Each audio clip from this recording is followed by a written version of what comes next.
Alright guys, we are still at IMS Outdoors and we are going to take a Triumph Speedmaster for a spin.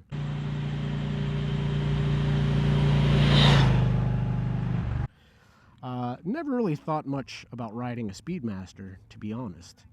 But there's a guy out in London, Freddie Dobbs, who had one of these on loan from Triumph, I guess, or someone, and he just raved about it. Couldn't get enough of it. All right, let's see what we got.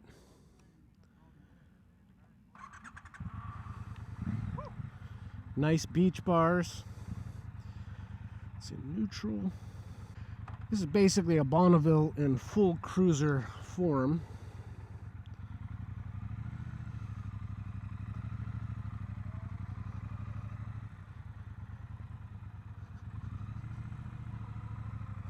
Oh, that's smooth just in first gear. It's like not riding a motorcycle. Oh my God. To be completely honest, guys, I didn't really look up any of the specs for the Speedmaster because I went to Triumph to ride the Rocket, and there's just a long line, and this one was a quicker entry, so I said, yeah, I'll ride a Speedmaster. I don't know horsepower, I don't know torque. I will put the specs up on the screen.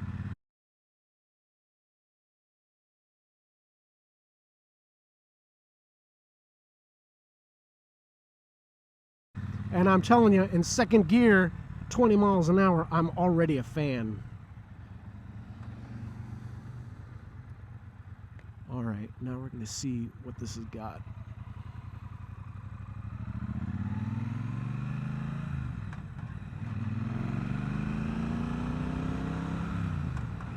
Oh, that is smooth! Smooth, smooth, smooth! The seat on this bike is super comfortable, super comfortable. I mean, cushy as all get out. So this is a Bonneville engine.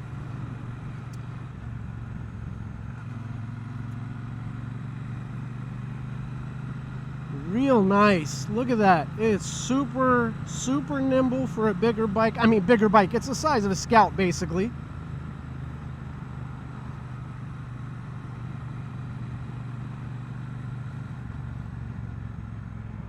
Brakes. I mean, this doesn't feel like a super torquey engine. Doesn't feel like it's got a ton of horsepower. It is really, really smooth.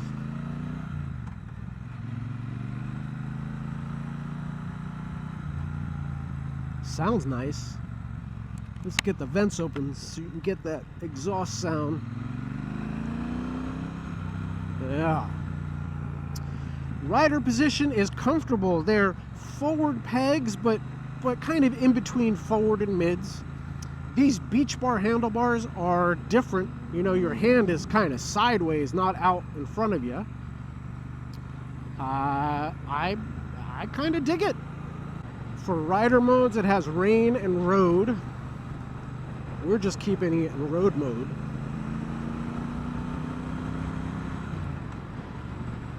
I'm trying to figure out how to get the tack up. Oh, info button. There we go. All right, now that we have overcome our technology hurdles, we can just focus on the ride. I mean, very smooth power delivery. I haven't really felt any, real mad rush of torque, but it's got it. It's just very smooth. I don't know where the ideal shift points are in this bike. Oh man, this is a country cruiser for sure.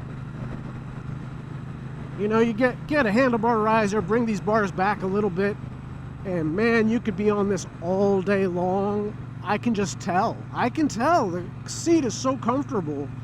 The riding position is amazing. It's outstanding. Where they have their pegs position is just perfect, to be honest.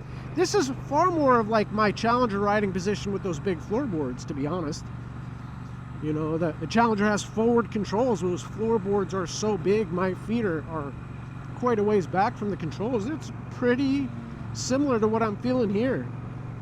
check out these brakes. Yeah, they'll stop you for sure. Not doing full emergency braking on a road with a car behind me. Oh, so nice. I am immediately taken with this bike.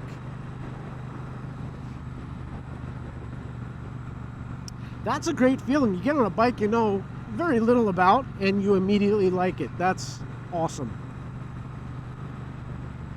As far as the suspension goes, I mean, this road is in pretty good shape. You know, aside from the tire snakes, there are no real potholes. You know, I think there's a bad pothole on the way back. I'll make sure I ride over that. Suspension feels really nice. Very, very soft, very comfortable. I think it has a Springer shock under the seat. I'll double check. Same as the Bonneville Bobber. Well, Freddie Dobbs, I understand why you were so taken with this bike. Now, would this be my dream bike like he was saying it is for him? No. I think I need a little more juice than this bike has to offer. I mean, this is a great riding motorcycle. The engine feels nice. It sounds wonderful. It's not all that powerful, to be honest. Torque and horsepower, all, you know, I've already put the specs up on the screen. I'm going to guess it's like, you know, 70 horsepower, 80 horsepower, 70 foot-pounds of torque, something like that. I don't know.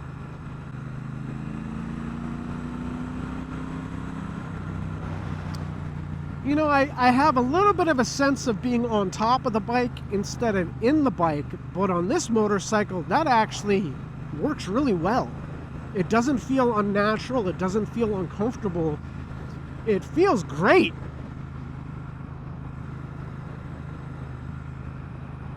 Love that red, I'll tell you that much right now. You know, it's not a small bike. It's not a big bike. It has a big feel to it. I think that might be because I'm up so high. Or at least I feel like I am. I'm not sure I have a good sense of the bike to kind of explain what I'm feeling and why, in all honesty. That has nothing to do with the bike. That's my lack of preparation. You know, relatively low RPMs, 2600, third gear. Haven't really had a chance to get it out of third gear behind this SUV. Feels very comfortable in that entire range. You know, 2600 RPMs up to 3500 RPMs. Didn't feel like I was underpowered or overpowered. Over revving, I should say. I can't get over the seat. I mean, you guys know, those of you who've been watching the channel for a while, you know I'm a big seat guy. Like, the seat matters.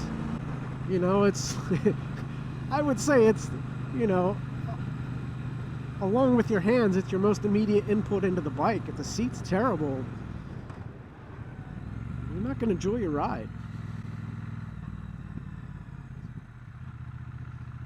Alright, nobody's coming. Loop around this traffic circle.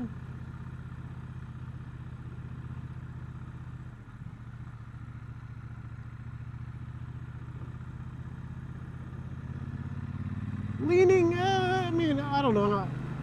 It was okay.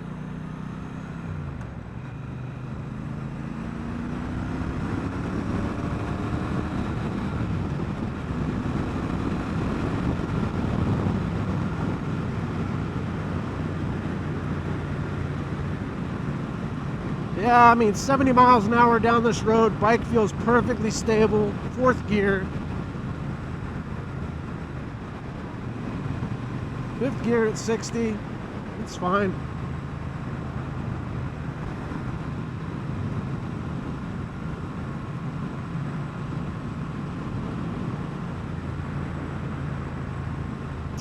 I think, you know, same as what I found with the Bonneville Bobber, I find the engine braking in this engine, because it's the same engine and maybe I'm sure it's tuned differently, but I find the engine braking to be insignificant. You know, on most high torque motorcycles I've ridden, you know, given that they're cruisers. You're not really jamming on the brakes in corners. You know, you downshift heading into the corner, and that should usually do it. At least at the speeds I'm riding. You know, if I was on a sport bike, maybe a very different thing. But on my cruisers, no. You know, if you need to slow down by 20 miles an hour to get into a curve, downshifting is really all you need. And that was the same on the Challenger, the Chieftain, and the Scout. I've yet to ride a cruiser where that hasn't been the case. You know, all the Harleys I've ridden, the Honda Rebel. But on these Triumphs,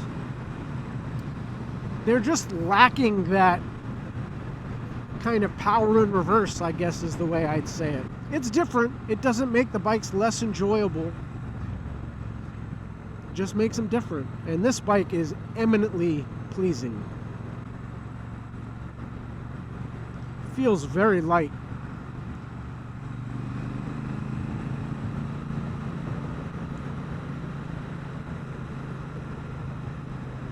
You know, on this test ride, there's not a ton of serious cornering to do, but I feel like it would be fine. It's a beautiful day out here in Pennsylvania, that's for sure. Great day for riding motorcycles. It's a beautiful bike.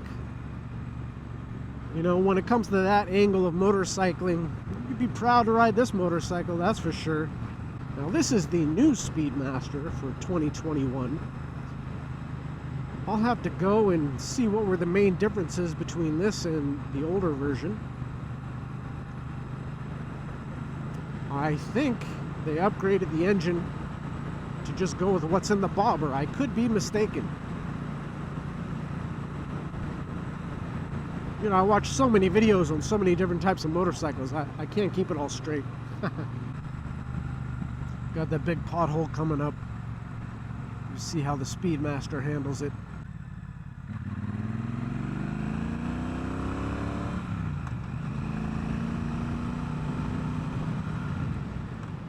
See, these grips are kind of fat in the middle. I dig it.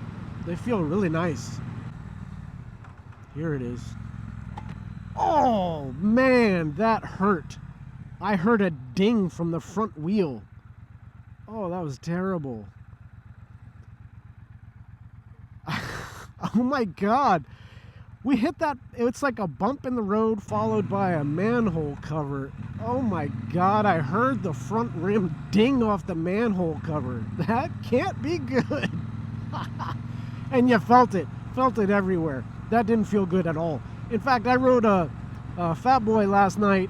I think the Fat Boy handled that bump and pothole better than the Speedmaster. That's shocking. So my conclusion about the Speedmaster, a real nice motorcycle. It's a, you know, real smooth ride, very enjoyable. This is not a high performance motorcycle.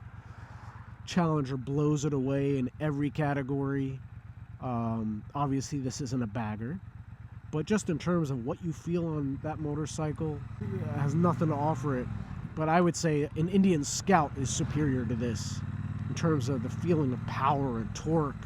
What I will say about the Speedmaster is in first gear, it's almost like a freaking electric bike. I mean, it's so smooth, effortless. Oh yeah, so smooth in first gear. I've never experienced a motorcycle this smooth in first gear. It's almost like, I don't know how to explain it. It's really nice. I think this is the thing I'm most impressed with about this bike is how smooth it is in first gear. That's crazy. That's so weird. Alright guys, that is the 2021 Triumph Speedmaster.